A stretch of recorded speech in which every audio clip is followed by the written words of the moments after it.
Hello, welcome to another episode of Mathematical Games. I'm not sure why it says live in 28 minutes on the opening screen, uh, but I should be live now. And this is a monthly series homaging Martin Gardner, who wrote the Mathematical Games column for Scientific American.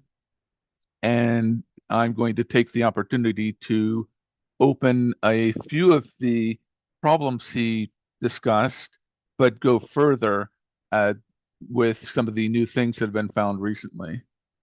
So we have many demonstrations that deal with combinatorics of various sorts. There's been recent advances in the Heilbronn problem that I'm not even going to be getting into. One of the first things over the past month was that a new perfect number was found in the complex plane. This Gaussian integer here, if you total all the divisors, equals twice the original number, as shown here. We can evaluate this.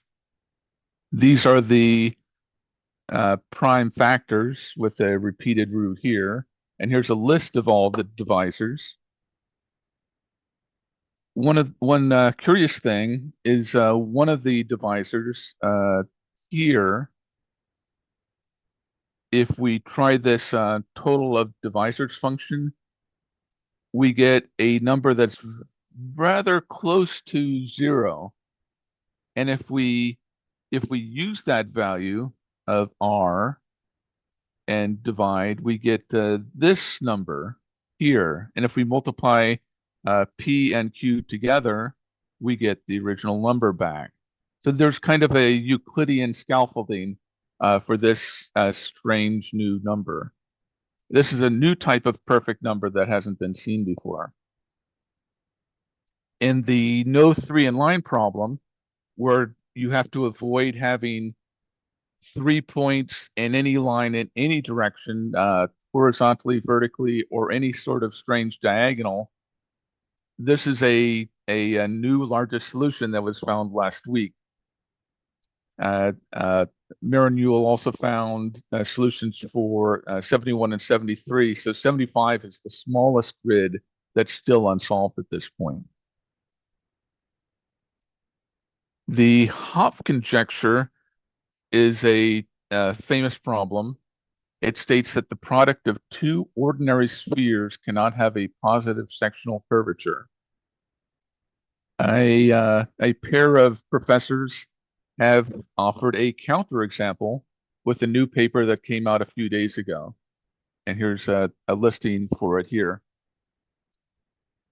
If we test sectional curvature, we can find out what the total curvature is. And for various attacks on the problem, going back 60 years, everything has been negative.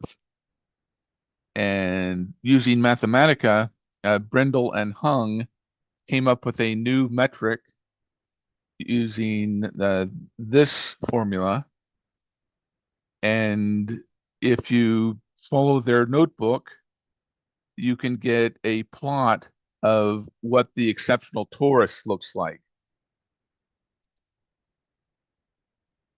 And if you take the Laplacian of that curve, subtracting, and then take the average like so, we get a strictly positive curvature for the two ordinary spheres, 1/36. So this is a counterexample for a famous unsolved problem in mathematics, the Hopf conjecture. So that's something that came out last week. Another new item that came out recently was that all sporadic groups are Galois groups. One of Martin Gardner's columns dealt with the sporadic groups and the work of John Conway. And one particular group, one of the smaller ones, M23, it's the sixth smallest sporadic group in group theory. It was unknown whether that can be turned into a Galois group.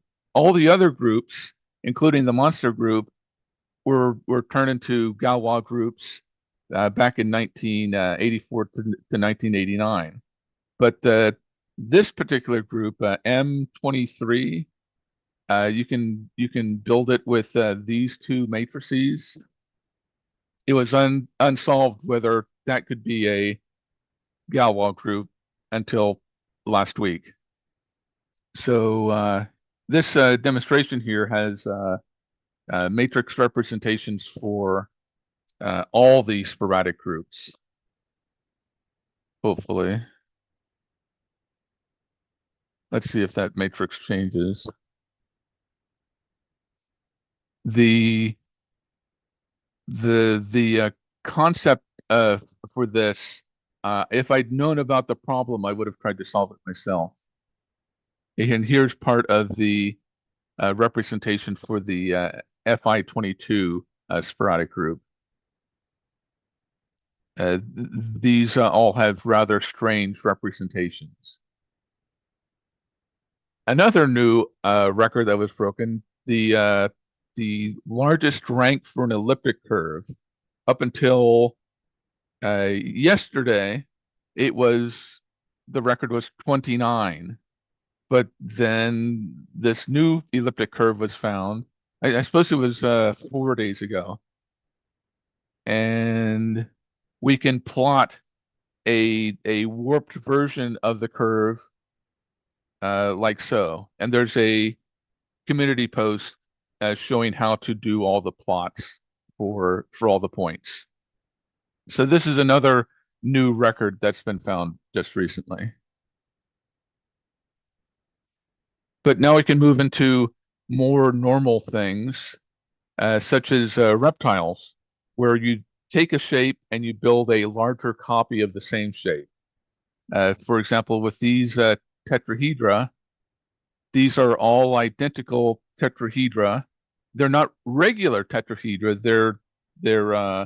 They're slightly unusual tetrahedra, and with 8 copies of them, they build themselves.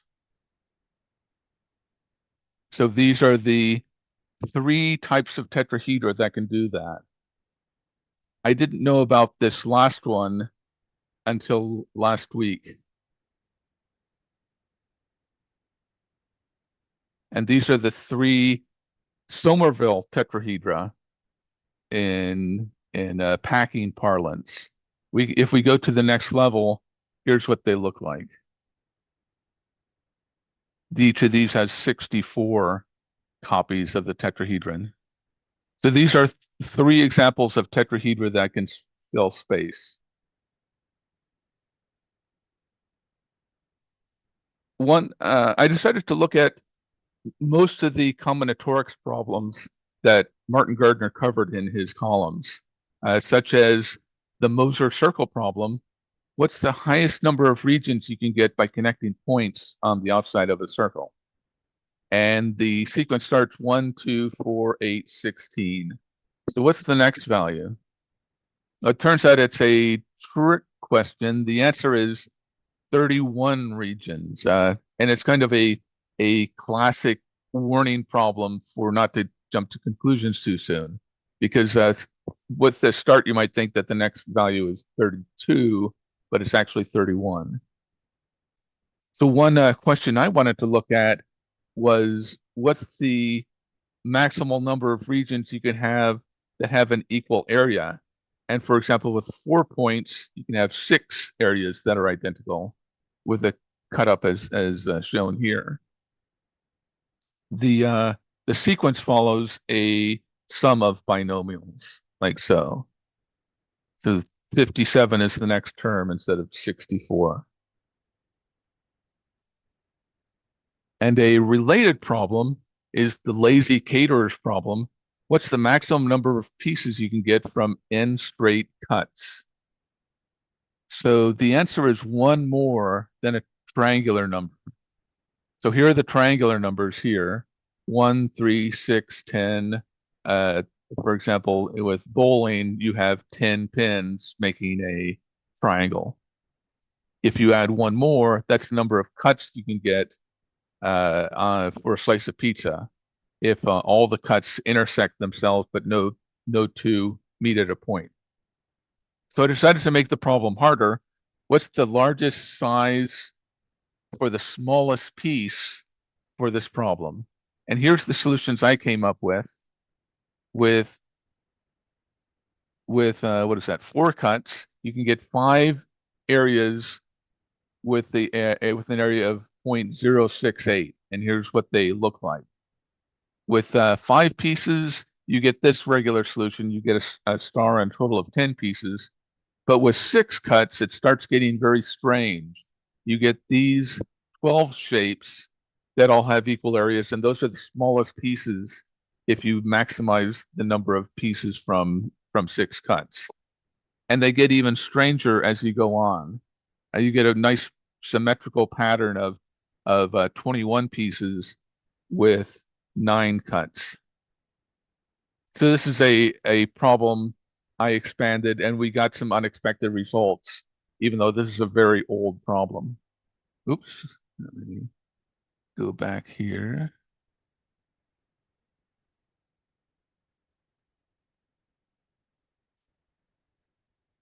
Another famous problem is the graph crossing number, where you want to minimize the number of crossings in a graph. This was also known as the Turan brick factory problem, because Turan was a captive at a German concentration camp during World War II. And as a prisoner, he was forced to make bricks. And at the brick factory, the crossings for the carts that they used, the tracks would often cross over each other, and pushing a cart loaded with bricks over one of these crossings always caused problems. Either the cart would tip over or bricks would spill out, and sometimes that would lead to punishment of prisoners when there was problems. So he tried to minimize the number of crossings at this brick factory, and he also managed to use paper to write down his solutions, and he got those smuggled out of the camp, and they got published. And so it's now known as the Turan brick factory problem. Richard K. Guy came up with some bounds for the number of crossings that these might have. And this is the formula that he uses for the number of crossings in a complete graph. So the crossing number, if you just use straight lines, and the crossing number, if you're able to curve the lines, they can diverge. And particularly at 8 points, with these curved lines, you can get fewer crossings. And here's a way of doing K10 with just 60 crossings, which is less than the 62 crossings shown by Martin Gardner in his column. So where does curvy lines play a part in the crossing number? One survey on these crossing numbers is Marcus Schaffer's survey. This whole talk will be at community.wolfram.com later today. So you can get these links there. So with Eric Weinstein, I decided to look at these curvy graphs, as we called them, a bit more closer, and we decided we would call them that. When straight line drawings have more crossings than the curvy line drawings, we would call them curvy graphs. When the curved line crossing count was less than the rectilinear crossing count. These are RCR is the rectilinear crossing number, and CR is the plane crossing number where you're able to do anything with the curves. And I wanted to use the name crossing divergent for these graphs, but he said curvy graph, and that's a much better name. So these are now called curvy graphs, and there's a Mathroll page on them if you look it up. And it turns out curvy graphs are rare if you set certain boundaries that they don't contain smaller curvy graphs, if they don't have another curvy graph as a subgraph. We only know of 2 curvy graphs at the moment, and there's only 2 other candidates that we know of. So this is a demonstration for setting up crossing numbers, and if you want, you can try to minimize the crossing numbers on your own. It's possible to get down to one of the numbers I listed earlier for, say, 6 crossings or later. These are almost impossible to solve for a human as you get up to a large number of vertices.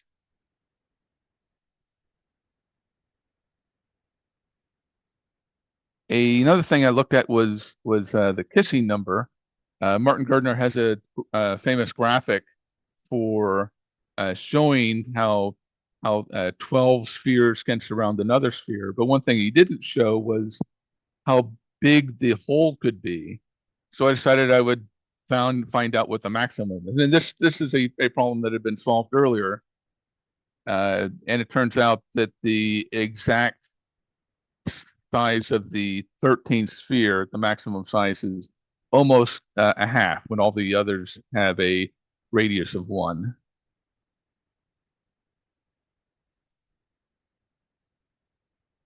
And if we make the central sphere smaller, say like here, we can completely surround it with an icosahedron of 12 spheres, as shown here. We know the Kissing number values up to the 9th dimension. For the 4th dimension, it was Gauss that found the tightest packing with permutations of these values. So if we look at the norm of all these, we get all of them have norm 2, so you can put a radius 1 hypersphere at the center of this lattice of points, just signed permutations of these values. The points make an object known as the 24 cell. This is a 3D projection of the 24 cell.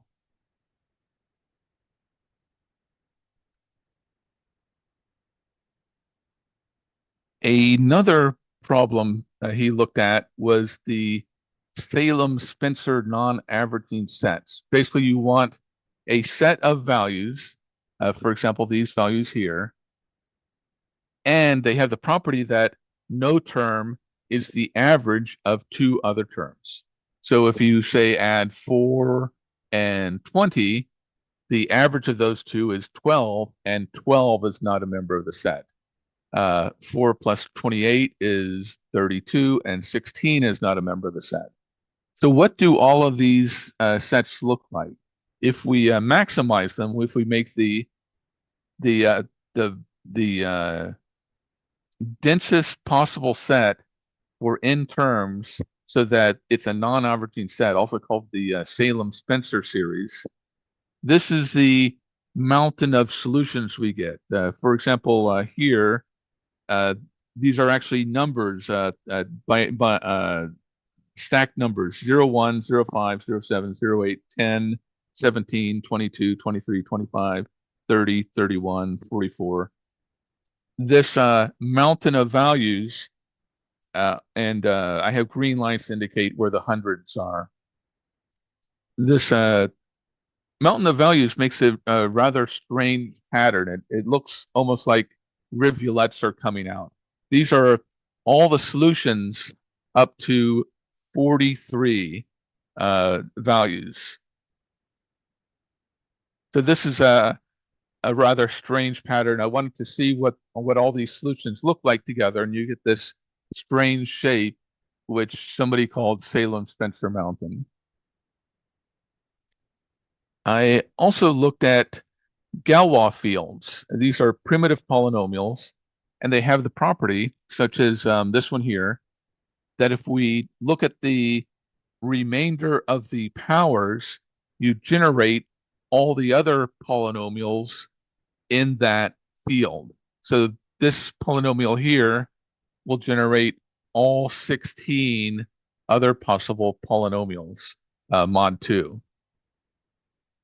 So what do these polynomials look at, like these primitive polynomials? Well, if you just look at a big list of them, you kind of get this wall of text effect where it just kind of, they all just kind of blur together. So, for example, this polynomial and 100 others much like it, I find it hard to visualize them. So I decided to make caverns out of them so that all the zeros were one connected set. So these are the primitive polyhedra caverns where everything is self-connected. So these verticals, if we take vertical stripes for these, those are all the primitive polynomials for Galois fields 7, 8, 9, 10, and 2 solutions for Galois field 11. So this is 176 polynomials here arranged to make a strange cavern. And I find these a little bit easier to look at than 2 or 3 pages of x's and powers.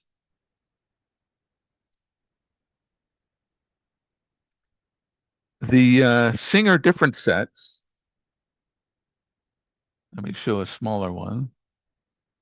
So here we have 3 points on a circle. There's a total of 7 on the outside here, 7 points. And between these 2 points, we get 1 arc. Between these 2 points, we get 2. Between these, we get 3.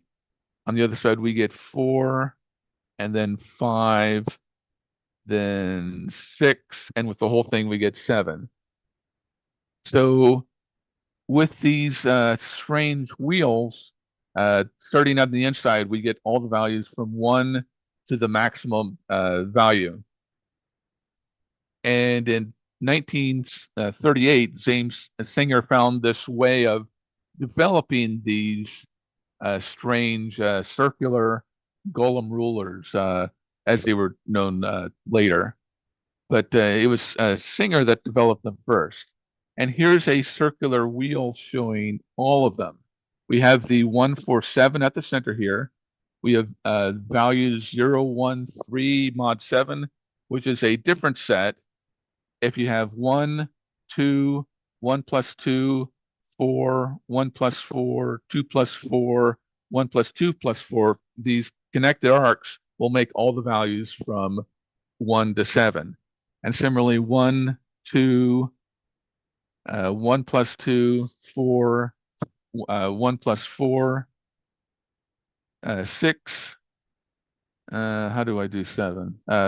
2 plus 1 plus 4, 2 plus 6.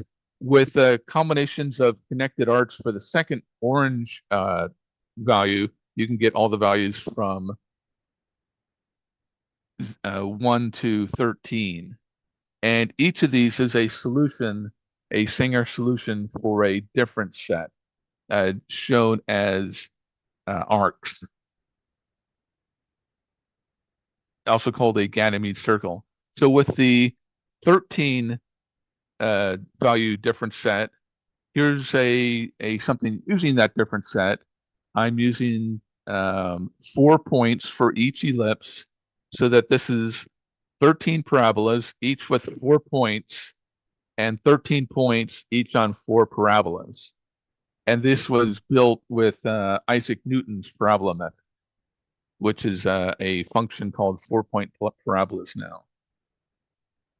So these different sets are rather useful, but James Singer found more than that. I mentioned golem rulers, and this is something that Martin Gardner talked about. A 28 mark optimum, this value here, was certified in 2023. Thousands of years of computer time was used to verify this. It was a solution found by James Shearer in 1986, so almost 40 years earlier. But Shearer used a 1938 method developed by James Singer. So here's some examples of Golomb rulers. All the values between marks on the ruler are different. However, some values are missing. This isn't all the possible distances. It's just some of them. The concept you want to do with a Golomb ruler is not repeat anything. With the Singer sets, nothing is repeated, and also everything is represented. So if you had a circle, you can show everything exactly once. What Singer developed was this generalized Fibonacci sequence, and with if you just kind of fill in these grids randomly with some random prime, and you pull out certain values from these with the method that's shown with this demonstration. It's somewhat tricky, but it's all explained. But it would take about 20 minutes to explain it. Back in 1986, they were able to build suggested Golomb rulers up to size 159. Thomas Rukiki and G. Dogon decided to extend that to 40,000 marks using the same technique by Singer. And there's at cube20.org. Thomas Rukiki is also the person who proved that 20 moves was enough for a Rubik's Cube. And he decided to pick this as his next project, optimizing Golomb rulers. So one thing that comes out of that data is side-on sets. A side-on set is basically a Golomb ruler. It's kind of the reverse. With instead of the differences are all distinct, with a side-on set, all the sums are distinct. For example, this is a side-on set, but it's also a Golomb ruler. The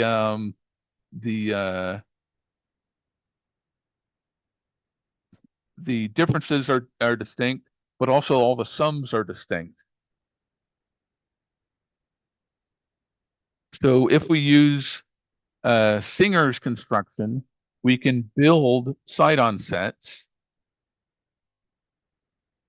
Most of the Golomb rulers that have been found have used Singer's method. There's just been a few exceptions. This is one exception here. This is a Golomb ruler that was found with a big computer search, but it's not by any means the largest Golomb ruler. Above 16 marks, everything found so far has used Singer's method. So one reason Singer was doing that research in 1938 was to find a bound on side-on sets. And he predicted this value. As of a few months ago, the best known value was published by Carter Hunter O'Brien, and you get this value for the bounds for side-on sets. However, if you use the data that's been collected by Thomas Rukiki, you get this bound, which is much lower. And if you use the final part of the range for the asymptotics, you get this value. So the best known published bound is 0.98 times n to the 1/4. But if you use the data that's using Singer's method, you get 0.159 times n to the 1/4. So if you actually use Singer's method, you get a much better bound. So this is the value of actually calculating things. So far, I don't think this has been published anywhere. So this is a famous problem, but no one has used this data yet to increase the bounds or to lower the bounds. Another related problem is one I worked on was sparse rulers. Instead of not repeating anything with sparse rulers, you want to represent everything, but repetitions are allowed. So for example, here's a sparse ruler of length 58, and all the values from 1, 2, 3, 4, 5, all the values 1 to 58 are between two marks.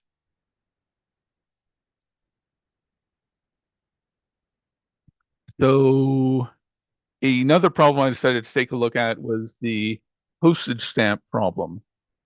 That was one mentioned in a column by Martin Gardner. He wanted to know what the minimal number of coins you needed so that any sum could be made up to 99 cents. So with our current coins, if you wanted to make 99 cents, you'd need 8 coins, a $50, a quarter, 2 dimes, and 4 pennies. Oops, that should be and there.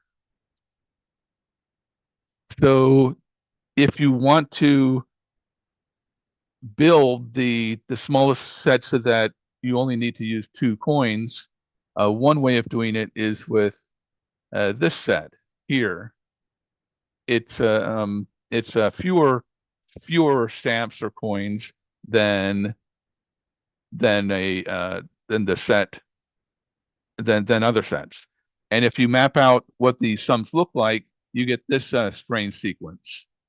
So the yellow and blue dots are the two values that sum up to the green value at the top, and all the values from 1 to 105 are covered. There's a palindromic pattern to the numbers if you look at the differences. When I saw this postage stamp problem, I wondered, is this related to patterns seen in sparse rulers, where everything seems to have a code for how it's set up? And if you look at the differences for Gardner's solution, we get this palindromic sequence, a 1, 2, 1, 1, and at the end 1, 2, 1, 1. So here's another set. This covers all the values up to 129. But this is a slightly different problem. With Gardner's problem, you could repeat a value for your 2 stamps. With this slightly different problem, you cannot repeat a value with the 2 stamps. And it turns out if you make that distinction, the solutions diverge completely. They become two completely different sets. So this is a solution for this set, covering all values up to 129. And if we add the blue and orange values, we get the complete range of values at the top in green. This set also has a strange pattern. If we look at the differences of these values, the differences are 1, 1, 1, 3, a bunch of 4s, 3, 1, 1, 1, 40, 3, 3, 3. So there's this strange pattern similar to what's seen in sparse rulers. So I made a demo out of it. And here you can take a look at any number of marks. And this is live on demonstrations.wolfram.com. Any number of marks. And with either problem, let's see if I can change problems here. We can take a look at the best known solution.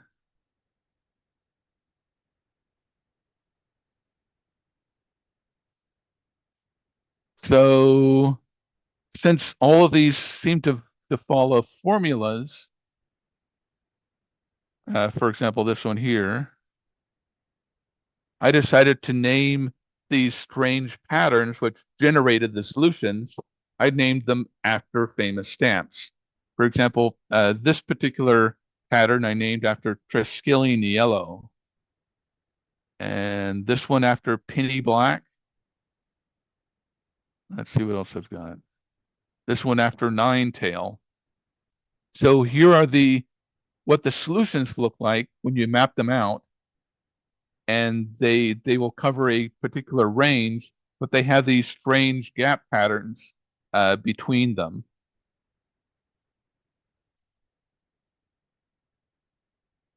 So where do I have it here? So these are the ones where no two can be the same when you're adding all these up.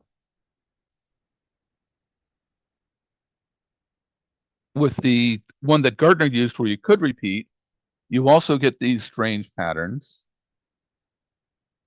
For example, this is the one that Gardner used, and it's a perfect palindrome.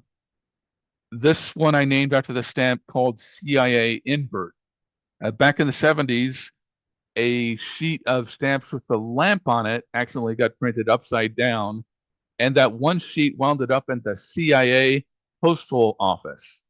And 8 different co-workers found this sheet of stamps together, and they realized it was worth millions of dollars. So they each took one stamp and they sold the rest to a stamp dealer. They tried to keep it all secret. However, even though they were all CIA, the secret got out, and it was these stamps were traced back to the CIA postal office, and it became a big story. A lot of the CIA officers were told that they had to turn their stamps over. Some refused because they were worth lots of money, and it was kind of an interesting story. But these stamps became known as the CIA invert stamps. And since this is a palindromic sequence, I decided to name that particular family of values. You can see all of them here after the CIA inverts. And this new family here, I named after the inverted penny stamps. With this problem and the other one, I was able to find new solutions just by having this feeling that there were better solutions than what had been found. So I wrote a computer program and ran it through, and I did find better solutions. And so I managed to extend this previous sequence here by a good amount, and I listed a whole bunch of new predictions for how the series would behave thereafter. So this is a famous old problem, but with some new methods, I was able to greatly extend what the solution set was. Another problem proved recently was the happy ending problem. How many points will force a polygon?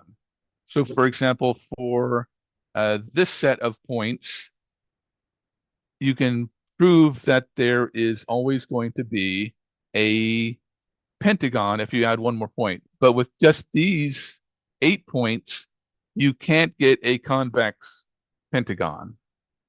But with 9 points, if you put 9 points in any sort of arrangement so that no 3 are on a line, you will always be able to find a convex pentagon. With one more point, you can always get a convex hexagon. And with one more point, it's believed that you always can force a heptagon, but they're not sure. However, these are positions for 8, 16, and 32 points, so that no pentagon, hexagon, or heptagon exists. And this is a paper that Maren Yule worked on, who's also the same person who developed the no 3 in line 76 point solution. Another thing I looked at recently was configurations, also dealing with combinatorics. So I decided I would actually build up the code for this solution. It's a little, uses 8 and 4 degree roots, but it makes a nice, pretty configuration. This is a classic 21-4 Grunbaum-Rigby configuration, where you have 21 points making 21 lines of 4, or making 21 lines. And if you, it was a conjecture that there was no other 21-4 configurations until just recently when one was found. It's right here. This is another configuration of 21 points and 21 lines with 4 lines on each point. This was found by Leah Berman. So one thing that's similar with these is you get affine planes, and with an affine plane, 82 points lie on a unique line. Given any line at any point not on the line, there's a unique line which contains the point and does not meet the given line. So that's a parallelism. And there exists 4 points that no 3 are linear. So here's a way of setting up 9 points so that every set of 2 points is either on a line, for example, 2, 5, 8, or on a circle, such as 6, 3, 9, or 1, 6, 8. So this is a way of doing it so that everything is either a line or a circle. And these affine planes can come up with the social golfer problem. Can 16 golfer play in quads over 5 days, each playing with all others exactly once? So this is what's known as a resolvable design. And it's also a affine plane. So for example, the orange set, this orange line, this circular arc, and this line contains all 16 players for that given day. And each color represents a day. A similar item is a resolvable Steiner triple system. Can 15 schoolgoers go to school in triplets over 7 days? So these different colors give the solutions. And this is a problem from 1850 by Revlin Thomas Kirkman. And here's a copy of the page where it appears here done upon 15 young ladies in the school walk 3 plus for 7 days in succession. You can ask harder problems, such as can 25 golfers play in groups of 5 for 6 days, each playing with all others exactly once? That's affine plane 2, 5. So here's a solution where everything appears in conic sections. So this is a much more difficult thing to set up, especially to make it look good. So that was a challenge I set for myself, and here's the picture I came up with. This particular configuration of points. So how about 32 golfers who want to play in groups of 4 for several days? I went in and updated my social golfer problem demonstration to show solutions for all of these things. And one handy thing about having access to high-level search systems is I was able to compile all these in a relatively short amount of time. When I built the original social golfer problem about 12 years ago or so, it was very difficult to gather up all these papers and then to decode the papers with things like the construction is now obvious. Their papers tend to be filled with things like that where they don't actually show the solution. They just kind of suggest how to build the solution.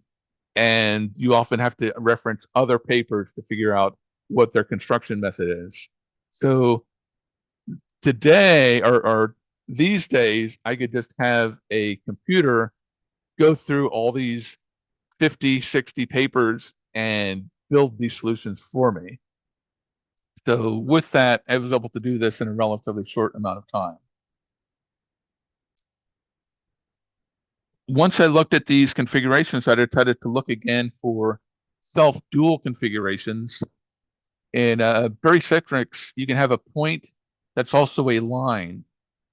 ABC can be either a point in barycentric, for example, 1, 0, 3, or it can be a line. And if you multiply 2 of these barycentric points and lines together, if they multiply to 0, then the point is on the line. So for example, here's a set of points and lines and how they connect. A 2 are connected if the dot product is 0. You get this nice pretty graph.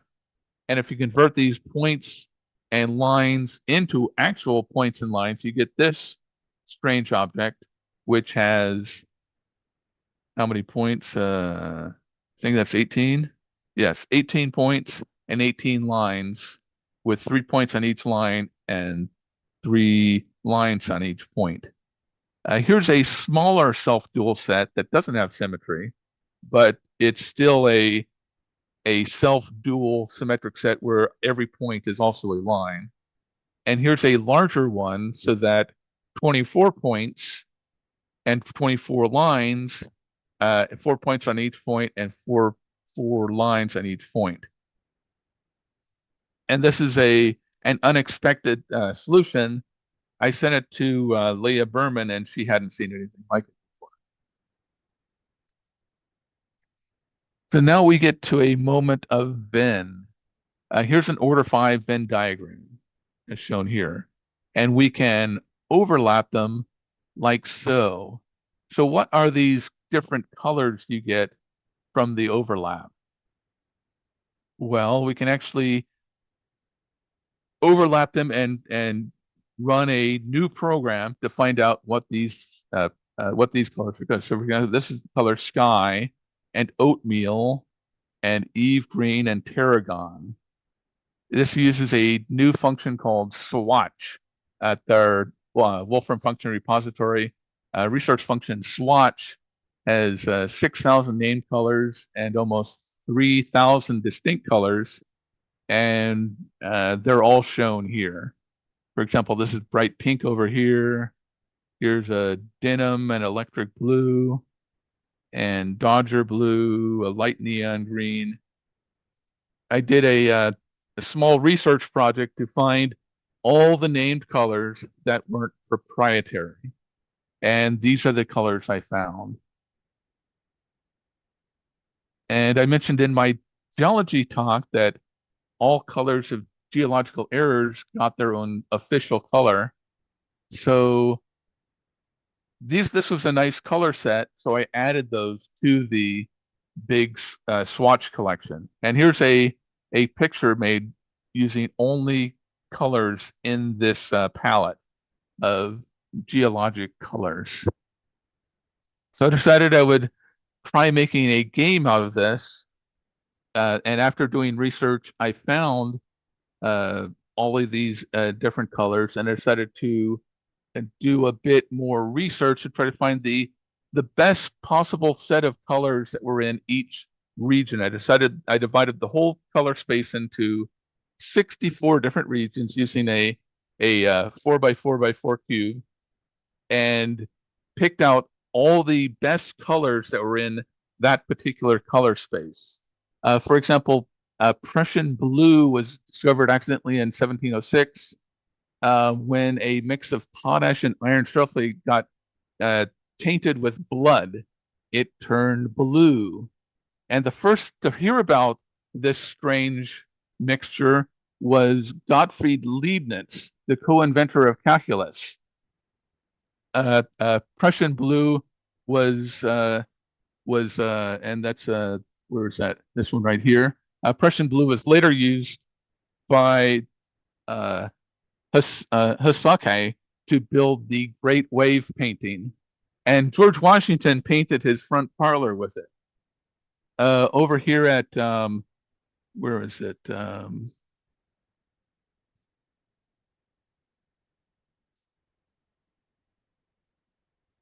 Let's see.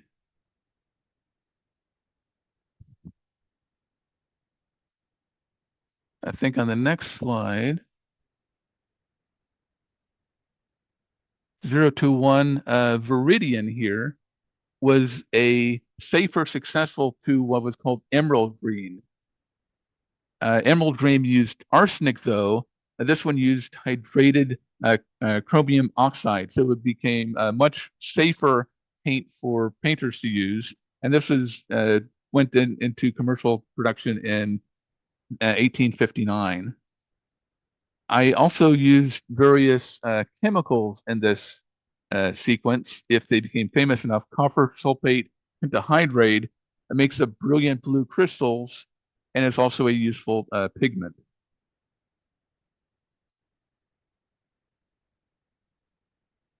Tyrian purple, somewhere here, comes from snails. It was one of the most valuable dyes in the world. It became a symbol for royalty and imperial power. Where is it? Sepia, somewhere here, is ordinary cuttlefish ink used since antiquity, and sepia is the name of the cuttlefish genus, not the name of the old photographs. Woad, somewhere here, and true indigo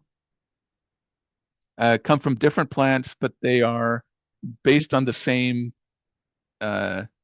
blue dye the plants produce called indigotin, and woad contains less of it, but since it grows in Europe, it became the predominant source for that particular color. Sap green isn't tree sap; it's a buckthorn berry extract that was normally stored in animal bladders, and that gave it the alternate name of bladder green. Over here, Scheele's green was developed by Swedish chemist Carl Scheele, and its brilliance made it popular in wallpaper despite it containing arsenic. Verdigris here was produced when copper reacts with air and acids. So artists used to steam copper in vinegar and then would scrape off the blue-green crust and use that as a pigment in their paintings. Let's see here. Turkey red. It was a famously durable dye for cotton, but it has an unpleasant preparation technique involving oil, alum, urine, dung, and blood. However, it was very resistant to both washing and sunlight. Henna here comes from a molecule called lawson, which binds to keratin in skin and hair. And the mark will last until the cells are shed or the hair grows out. So it became very popular for tattooing.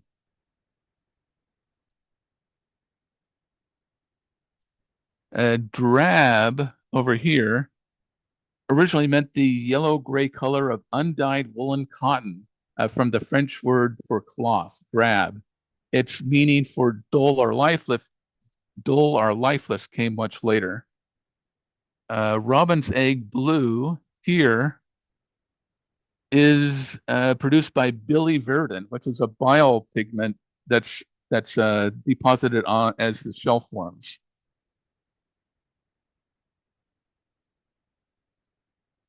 Vermilion here is mercury sulfide and was first made by grinding the middle cinnabar. And it's been used for thousands of years despite being highly toxic. Carmine here comes from insects that feed on cactus. They're sort of like aphids, but on cactus. Cochineal insects. And after the Spanish conquest, the dye made from these insects became Mexico's third biggest export after gold and silver, and was used for making the red coats worn by the British. Over here, somewhere here, red lead here comes from lead 3 oxygen 4, a chemical substance also called minium. The orange red pigment was used in medieval manuscripts, but happens to be highly poisonous. Let's see, orpiment where do I have it? Orpiment here is arsenic trisulfide, a yellow mineral, also dating back to antiquity and also poisonous. 331. Naples yellow is lead antimonate, one of the oldest pigments, and has been used for thousands of years. It's a genuine Naples. Yeah, this one here, Naples yellow. And rounding things out is mauvine somewhere here. Do I have mauve? Oh, 323 is mauve. Yeah, here we go. Mauve was accidentally discovered in 1856 by William Perkin, who was 18 years old at the time, just a teenager. He was trying to synthesize quinine to make a malaria cure, but instead he got this strange um, violet compound. And that started the Battle of the Dyes. And one of the first dyes that came out of it was called fuchsine, but people thought that name was terrible. And within a few weeks after that discovery, the Battle of Magenta happened. So it was named after the battle. And this is a picture of the battle. This particular color was named after a battle of Napoleon, much like the bikini was named after the destruction of the Bikini Atoll by a hydrogen bomb. So once this dye came out, one of the people working on it was Heinrich Caro, who developed several different dyes, including a methylene blue. And Paul Ehrlich found that that last dye cured malaria. So meth blue became the first synthetic drug used in medicine. So William Perkin was trying to cure malaria, accidentally discovered this dye for mauve, and that led to Paul Ehrlich developing finding a usage for another dye, and that dye actually did cure malaria. With a similar technique, Paul Ehrlich was able to find another dye that cured syphilis, and he won the Nobel Prize for that. So I found all these strange things with colors rather interesting.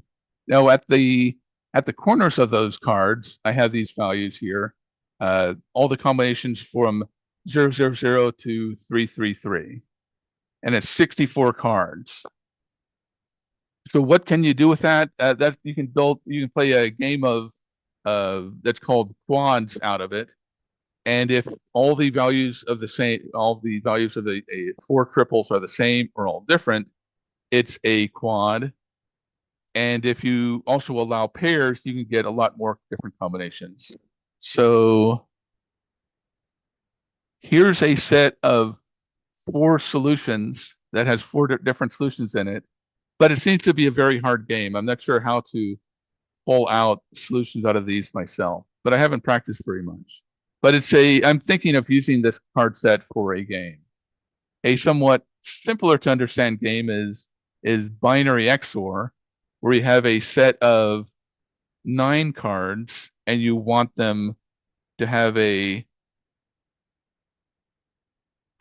even number of blacks in each position when you pull them out. But it's also a rather hard game. Another thing I decided to take a quick look at was graceful permutations. So here we have a permutation, and we can look at the differences of these values. And if you sort the different values, you get all the numbers 1 to 9. For example, 1, 2, 3 is at the start, and between 2 and 6 is 4. These are all the graceful permutations of order 9 here. And we can look at the first representation in terms of gaps. So here's a new thing I found. I wanted to come up with a better drawing for the tesseract because I was looking at crossing number earlier. So here's a way of drawing the tesseract with just, I think, 8 crossings. Yes, but I also minimized the line. So this is a optimized tesseract here. Also, the ratio between the different squares is the same on each layup level. So here's some of the combinatorics we covered. Non-averaging sets, here's an example. No 2 elements of the average of 2 others. 12 terms is the maximal for if the maximal term is 30. The Leach yardstick covers all the different differences from 1 to 36. And I think if we look at the gaps, we get this strange pattern. I mentioned that sparse rulers had patterns. So this is the pattern for the Leach yardstick, found by James Leach, who also found the Leach lattice, which led to the monster group.